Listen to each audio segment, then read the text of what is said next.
अभी आजकल अगर हम वार्नर की बात करें तो थोड़ा इस वक्त कह लें कि हेडलाइंस में हैं, बड़ी डिस्कशन चल रही हैं। अगर कंट्रोवर्सी की बात करें, वार्नर का अजय जडेजा को जो एक रिस्पांस देना पब्लिकली, आप क्या समझते हैं, अननेसेसरी था या जस्टिफाइड है?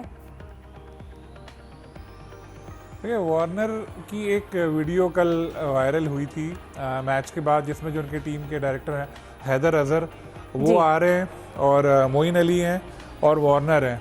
तो उसको कुछ लोगों ने अपनी तरफ से ऐसा बना दिया कि जो ना कि कोई लड़ाई हुई है वार्नर की मोइन अली के साथ।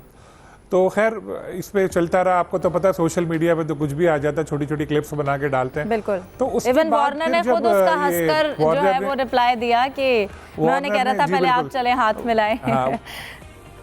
हाँ, एक्चुअली मैं बताऊं आपको, जो असल वाकया है वो यही है। वार्नर बिल्कुल दुरुस्त कह रहे हैं, क्योंकि बात यही थी कि हैदर अजहर जो उनकी टीम के हैं, वो एक ऐसे इंसान है जो जल्दी मिक्सअप हो जाते हैं। पहले मुल्तान सुल्तान के साथ बड़े अरसे रहे और इस टीम को अच्छा बनाने में उनका बड़ा अहम किरदार था, पिछली जो टीम थी इससे पहले तक, जब वो थे आलमगीर तरीन साहब जब तक थे। अब हैदर कराची किंग में आए, इसको वो अच्छा बना रहे हैं, 2-1 साल हो गया इसके साथ उनको। तो हैदर के साथ मजाक हो गया इन सब प्लेयर्स का ना, हंसी मजाक करते हैं। तो हैदर जब आगे आगे आने लगे ना, तो वार्नर ने उनको मजाक में बोला कि अब टीवी कैमरे, तुम्हें पता है कि टीवी कैमरे इधर आ रहे हैं, तो तुम आगे आगे आ रहे हो टीवी पे आने के लिए, आ जाओ आ जाओ आ जाओ। वो इस तरह से कर रहे थे, लेकिन वो आपको पता है इंडियंस और दूसरे तो दुश्मन है हमारे, उनको तो एक्चुअल जो चीज थी वो हाँ, एक्चुअल जो चीज थी वो ये थी कि जिसमें वो हैदर को वो मजाक में छेड़ रहे थे कि तुम्हें पता है अब कैमरे इधर है ना, तो तुम आ रहे हो, आ जाओ आ जाओ, तुम आगे आ जाओ। ये एक चीज थी जिसकी मैंने कई लोगों से तस्दीक भी की। और वार्नर, पता है आपको, हंसी मजाक बहुत करते हैं। जो मैंने अभी 2-3 दिन पहले उनका इंटरव्यू लिया था, उसके एंड में भी वो कह रहे थे मैं अब इंटरनेशनल क्रिकेट से रिटायरमेंट वापस ले रहा हूँ और मैं ना दोबारा ऑस्ट्रेलिया के खेलूंगा, ऑस्ट्रेलिया की टीम को मेरी ज़रूरत है। फिर फ़ौरन ही वो कह रहे कि मैं मजाक कर रहा हूँ, हालांकि हमें पता था। तो वो इस तरह की उनका कैरेक्टर है वार्नर का। लेकिन गुस्सा आता है तो गुस्सा भी जाहिर कर देते हैं। इस वक्त मगर मैं आपको वसूख के साथ कह रहा हूँ, गुस्सा नहीं आया था, वो हैदर अजहर को छेड़ रहे थे, तंग कर रहे थे। क्या समझते हैं कहाँ पर गलतियाँ हुई हैं? रावलपिंडी से एक टारगेट था, लेकिन उसके बावजूद भी हमने देखा कि कराची ने वो चेस कर लिया। सबसे ज़्यादा जो बड़ी उनसे गलती हुई वो हुई उनकी फील्डिंग में। आप किसी बैटर के 3-3 कैच अगर ड्रॉप करेंगे तो फिर यही होगा। आपने देखा होगा आज़म खान के लिए, जब भी वो फील्डर गेंद पकड़ने के लिए जा रहा है, यूँ फिर लग रहा है हाथ के बीच में उसके सुराख है और गेंद नीचे गिर जाती थी। और आज़म खान जैसे प्लेयर जो अगर खेले और उसको आप लाइसेंस टू किल दे दें कि बेटा जाओ खेलो, 4 बारियाँ तुम्हारी हैं, हम कैच नहीं पकड़ेंगे, तो फिर ऐसे ही होगा। और जहाँ से गेम चेंज हुआ ना, वो मोहम्मद आमिर के ओवर से हुआ था, क्योंकि उससे पहले तक मैच लग रहा था कि इवन है, लेकिन जो मोहम्मद आमिर का ओवर आया और उसके बाद उन्होंने 15-16 कितने रन दिए थे, उधर से कहानी थोड़ी चेंज हुई। और देखिए, क्रिकेट में हमेशा यही बात बोलता हूँ, क्रिकेट को आपको सीरियस खेलना पड़ेगा। ये नहीं होता कि अगर जैसे पूरे साल आप टेलीविज़न के कॉमेडी शोज़ में बैठें, टॉक शोज़ में बैठें, और फिर जब PSL का टाइम आए तो आप कहें कि मैं आऊँगा और आते ही छक्के छुड़ा दूँगा, ऐसा नहीं होता। तो यही उनसे, आमिर से भी गलती हुई थी। यहाँ से थोड़ा मोमेंटम चेंज हुआ, उसके बाद फिर जो ड्रॉप कैचेस हुए, मिस फील्ड भी हुई, चौका हुआ था, फिर उनको हावी होने का मौका मिला और बड़ा अच्छे तरीके से उन्होंने मैच जीता। वार्नर भी बहुत अच्छा खेले थे। तो एक अब्बास अफरीदी, जिस तरह पहले मैच में उन्होंने चौका छक्का लगाया था हारिस रऊफ को, कल भी उन्होंने विनिंग शॉट खेला और एक ख़तरे की घंटी नहीं बजने दी अपनी टीम के लिए। तो अच्छा मैच हुआ और किंग्स वाकई किंग्स बने हुए, 3 मैचों में 3 फतवाहत हासिल हो चुकी हैं उनकी। तो लगता है आगे जाएंगे, लेकिन पिंडीज़ 2 मैचों में से 2 हार चुकी है। दोनों नई टीमें इसी तरह हारे जा रही हैं। तो अभी तक तो ये है कि कल का गेम बड़ा शानदार हुआ और मज़ा आया लोगों को। सही। यूसुफ, आपकी जानिब आना चाहती हूँ। अगर हम थोड़ा सा जो प्रोमिनेंट बैटर्स हैं उनकी बात करें रावलपिंडीज़ में, तो डेरिल मिचेल है, उनकी परफॉर्मेंस बड़ी अच्छी रही, उन्होंने 65 रन्स बनाए। सैम बिलिंग्स हैं जिन्होंने 58 रन्स बनाए। इसके अलावा कोई हमें नुमाया नज़र नहीं आया है। इसके साथ साथ अगर हम बात करें कराची किंग्स में, तो वार्नर ने बहुत अच्छा, और फिर आज़म खान, उन्होंने 74 रन्स की इनिंग खेली, जो कि दोनों ही प्लेयर्स उनके लिए गेम चेंजर साबित हुए। बॉलिंग साइड की अगर हम बात करें, अगर हम आमिर की बात करें, मोहम्मद आमिर 4 ओवर्स में 38 रन्स, हमें जो उनसे वो पेस एक्सपेक्ट की जा रही है, जो अटैक एक्सपेक्ट किया जा रहा है, वो नज़र नहीं आ रहा। देखिए, मोहम्मद आमिर बहुत बड़ा नाम है पाकिस्तान का, यकीनी तौर पर उनसे बहुत अच्छी तवक्को की जा रही थी। और जब ऑक्शन हो रही थी, तो जब उनका नाम अनाउंस किया गया था, तो इब्तिदा में तो किसी ने दिलचस्पी नहीं ली थी, लेकिन फिर जब रावलपिंडी ने नाम उसमें अपना वो खड़ा किया पैडल, तो फिर ये उनके बोली पर लगी हुई। और मोहम्मद आमिर को लेने की एक वजह यही थी कि क्योंकि वो एक्सपीरियंस है और अपना विंडीज़ की टीम को उसमें काफ़ी हेल्प आउट कर सकते थे। लेकिन अब तक की परफॉर्मेंस नो डाउट कि उनकी इतनी अच्छी नहीं जितनी उनसे तवक्कुआत की जा रही थी।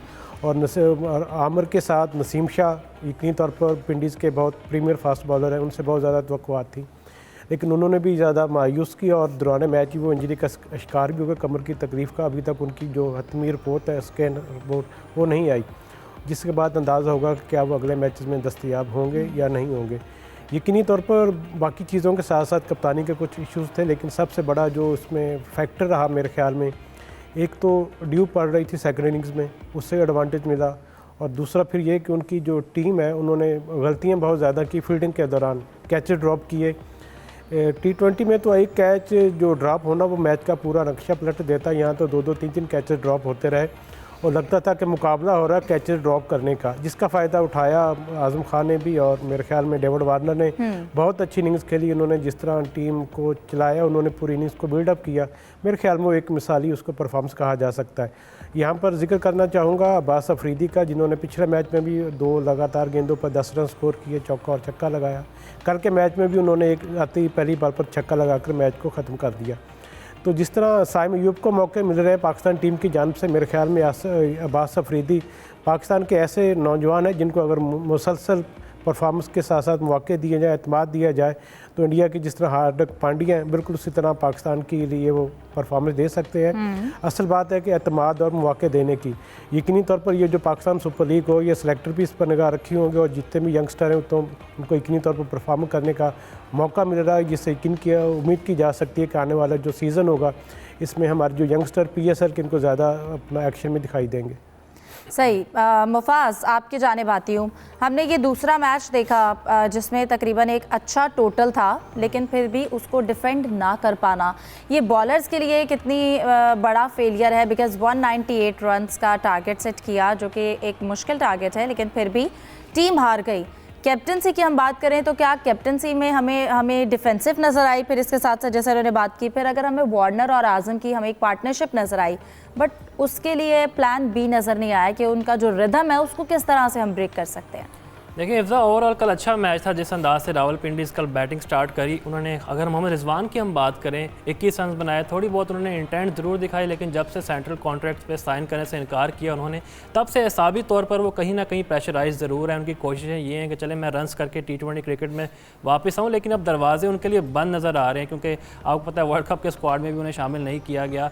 इसके अलावा अगर हम दूसरे इनके खिलाड़ियों की बात करें, कामरान गुलाम पिछले मैचेस में तो चले, कल वो परफॉर्म नहीं कर पाए और 10 रन पर आउट हुए, लेकिन उनके पास एक अच्छा खिलाड़ी है, वो है डेरिल मिचेल, और ये वो खिलाड़ी है, आपको याद होगा इंडिया के खिलाफ ODI सीरीज़ 2-1 से जितवाने में इन्होंने अहम किरदार अदा किया। इसके अलावा कल 3 विकेटें भी इन्होंने हासिल की, तो एक कंप्लीट पैकेज इनके पास है। जिस तरह आपने इंट्रो में बात की, सैम बिलिंग्स ने 58 रन बनाए, अच्छे प्लेयर हैं, इंग्लैंड के टेक्निकली सॉलिड हैं, लेकिन कराची किंग्स के पास ना एक कंप्लीट पैकेज हमें नजर आता है जब भी डेविड वार्नर की ज़रूरत होती है, क्रूशल मैचेस में एक्सपीरियंस्ड भी नजर आता है बिल्कुल, और क्रूशल मैचेस में उन्होंने परफॉर्म करके दिखाया है। इसके अलावा आज़म खान, कितने मौके मिले इंटरनेशनल क्रिकेट में, फिटनेस पर उनके सवालिया निशान है। अफगानिस्तान के खिलाफ मुझे याद है 3 T20 मैचेस में जब उनको मौका दिया गया, तीनों में वो फ्लॉप रहे, तो ये फिर एक बयानिया होता है ना कि ये फिर लीग में चल जाते हैं, इंटरनेशनल क्रिकेट में शादाब को देख लें, हमें इंटरनेशनल में उनकी कोई इतनी अच्छी स्कोर नज़र नहीं आता, लेकिन PSL के प्लेयर हैं। बिल्कुल PSL के प्लेयर हैं, फिर लोग तो बातें करेंगे, आपको पता है सोशल मीडिया पर आजकल वैसे ही हर चीज़ फ़ौरन आ जाती है। तो अभी भी ज़रूरत है आज़म खान को, टेक्निकली वो सॉलिड है, लेकिन वो लैग करते हैं क्योंकि उनके वालिद साहब बहुत बड़े क्रिकेटर थे, मोइन खान, वो काफ़ी तवज्जो देते हैं, लेकिन वो खुद मेरा ख्याल है अपने आप पर काम करना नहीं चाहते। इसके अलावा अब्बास अफरीदी की, जैसे यूसुफ साहब ने बात की, बहुत टैलेंटेड खिलाड़ी हैं। पिछले मैच में लाहौर कलंदर्स को भी उन्होंने जितवाया, 2 बॉलों पे उन्होंने मैच को ख़त्म कर दिया था, और कल भी उन्होंने एक छक्का लगाया, अपनी टीम की फतह में अहम किरदार अदा किया। लेकिन 2024 में उन्होंने डेब्यू किया, तब से वो परफॉर्म कर रहे हैं और अभी टीम में उनको शामिल नहीं किया जा रहा है। इसके पास जो हमारे सिलेक्टर्स हैं कोई जवाब नहीं है कि क्यों आपने टीम से बाहर निकाला। एक तरफ आप ये कहते हैं कि जी हमें एक टेक्निकली सॉलिड प्लेयर चाहिए, हमारे पास ऑलराउंडर्स की कमी है,